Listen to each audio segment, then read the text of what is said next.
All right, everybody. Time is now 10:30, so I'm gonna try to get this started here. So what I have is a PowerPoint ready to go, and just a couple picture cards that I had sent to all of you by email. I just colored mine in and laminated mine, so you can work with students on this either during this, after, or whatever that you want. Some other options that you can have to talk about this, and I'll get into it in a second when we actually get into the lesson, is just containers.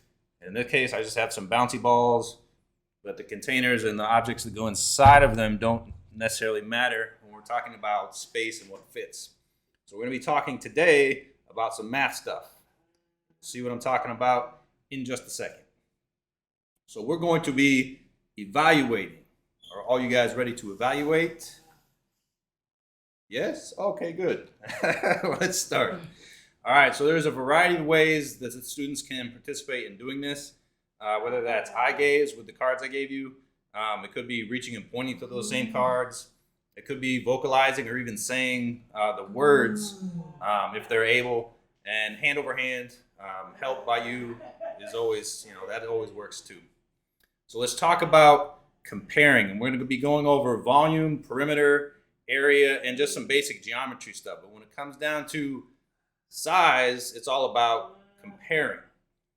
So I bet you've all seen a football field if you've ever seen football on TV. And I bet most of you have seen a picture or maybe even been lucky enough to gone to the Statue of Liberty. So if you see the size of these things, you can see that a football field is roughly about 300 feet long, and the Statue of Liberty is 305 feet. So if we were going to compare these, they're pretty close. Which one is bigger? Can you eye gaze, reach point, or say which one is bigger? They are very close. It is the Statue of Liberty by just 5 feet. Both of those are humongous. I got a couple students in my class laughing at me now. So let's talk about that Statue of Liberty again. If we were going to compare the size of that statue. Now, if I'm comparing the Statue of Liberty, here this is, but guess what? There are actually some statues in the world that are way bigger than the Statue of Liberty.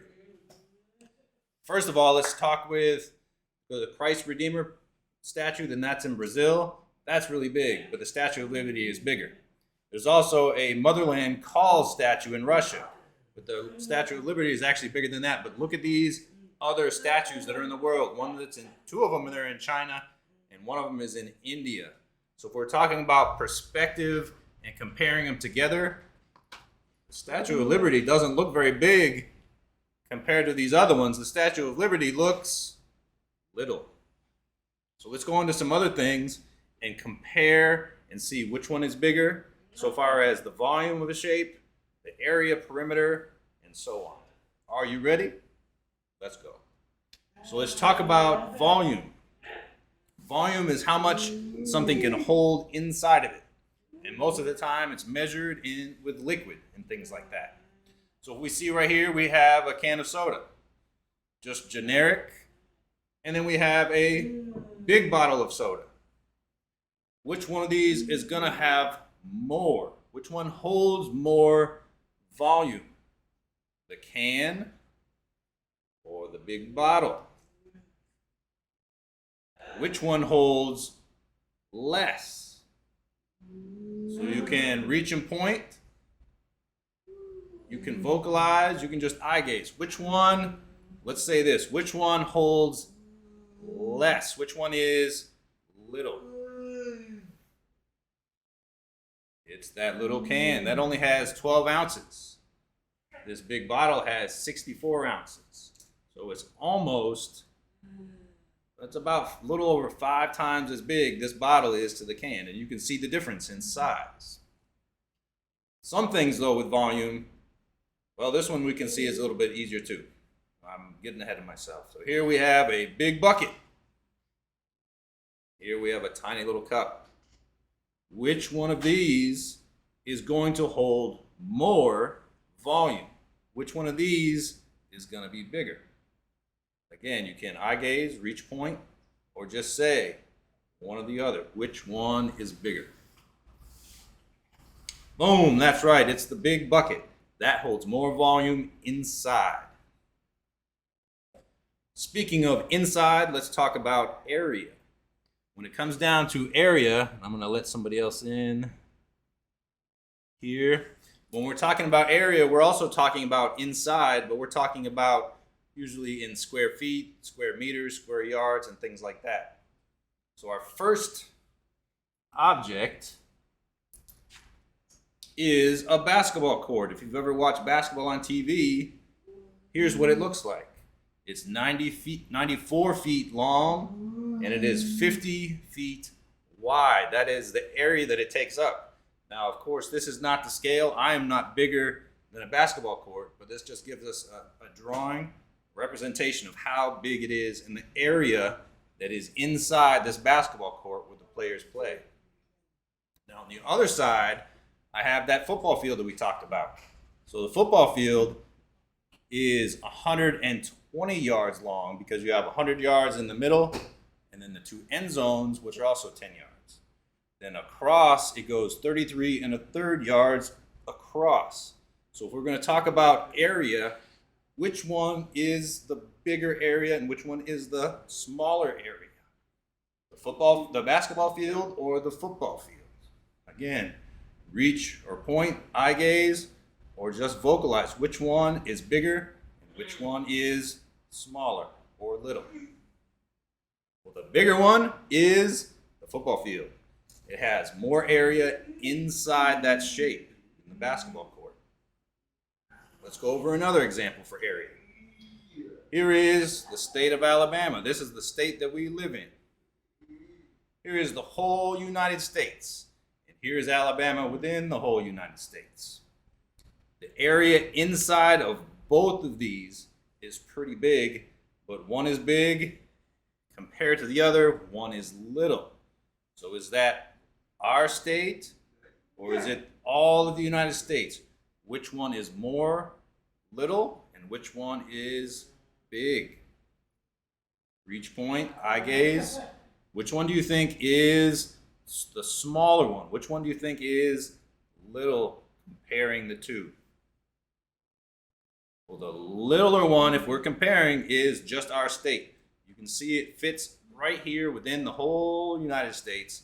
So if we're comparing the two, this one is the littler one. Perimeter. Perimeter is if we would measure the distance around a shape or around an object. The easiest example for perimeter is a fence. So if we look at this example here, it's a fence.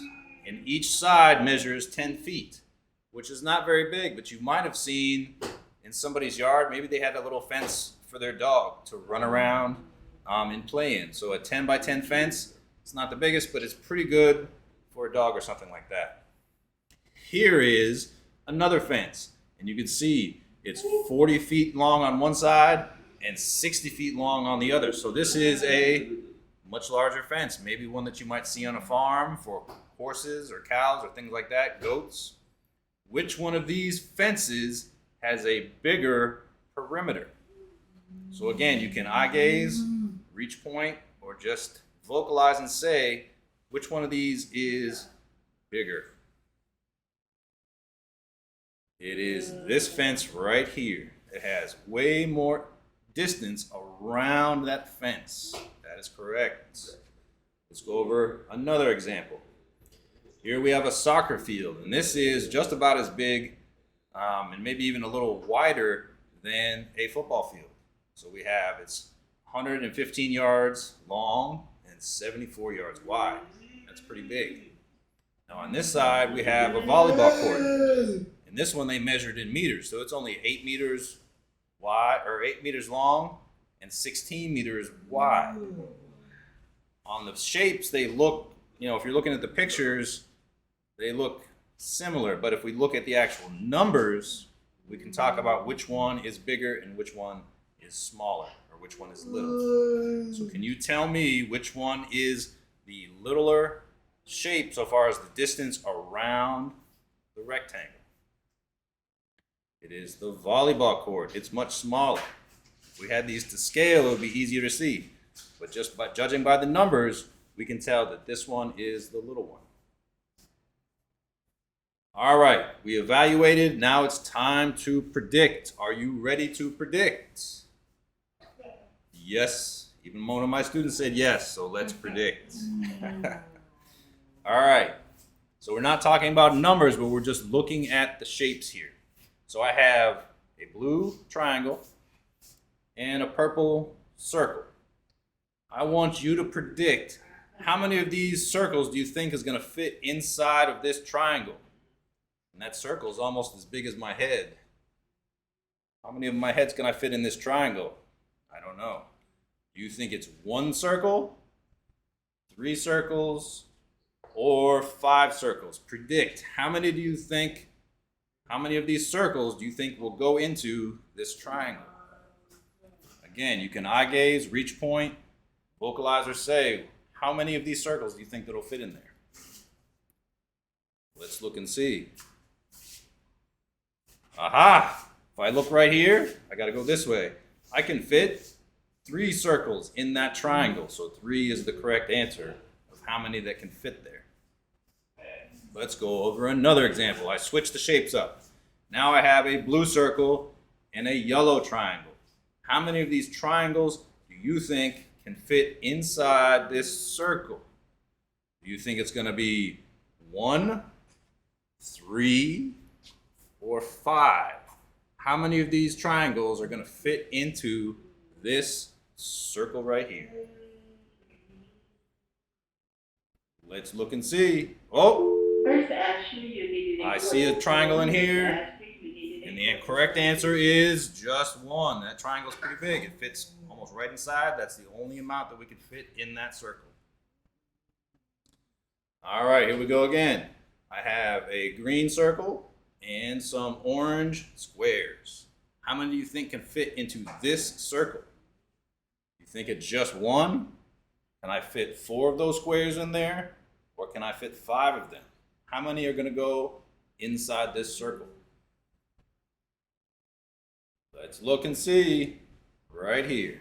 I can fit 4. 4 of those squares go in that circle. A couple more examples. We have a tennis ball and the tube that you might see at the store where they come in. How many of these usually come in a pack? How many of these tennis balls are going to fit inside this cylinder? How many do you think? 1, 3, or 5? Let's see how many fit. Oh, 3 is the correct answer. We can fit 3 of them in there. Next, I have some lacrosse balls. And I already have 1, 2, 3, 4. I have 4 of them already in there. Do you think I can fit any more? We had the choice between fitting 1 more, 3 more, or 5 more. How many do you think we could fit? Even though there's already 4, could we fit another one? Could we fit 3 or 4 or 5? Let's see. Aha! I can fit 1 more in there. That's all the space I have. In the last example, I have a cup with some ice. I already have 1, 2, 3, 4 ice cubes in there. But I like my drinks really cold. How many more ice cubes do you think I could fit in this cup or this cylinder? 1, 2, or 5. I want to fit as many ice cubes as I can. How many do you think I could fit inside my glass? Oh, I can fit 1, 2 more, and that's it. So that is a brief exercise on predicting volume, area, perimeter, and so on. Evaluating and comparing different shapes. This is just with the PowerPoint, and again, you can have the picture cards that I sent. Again, I just colored them in and laminated them, and you can hold those up to the students. A lot of them like hands-on stuff, so grab any container, and then, again, I just have bouncy balls. It doesn't matter what it is, and you can do the prediction of how many do you think container would hold and things like that. And so far as the PowerPoint or the background behind me, I just did a bunch of Google searches because in my search to try to find a lesson for this standard, and this relates to 12th grade, but it can be adapted to many other grades. I couldn't find one that existed already, or if it did, it just didn't really fit in with our students. So I try to just find some Google pictures that fit with the standard there. So that is it. Thank you very much for watching, and you can take these materials and do what you want with them. But that's it. Thank you very much. Thank you, Philip. All right. And I'll post the video, if the students ever want to watch it again or things like that. So that's it. Thank you very much.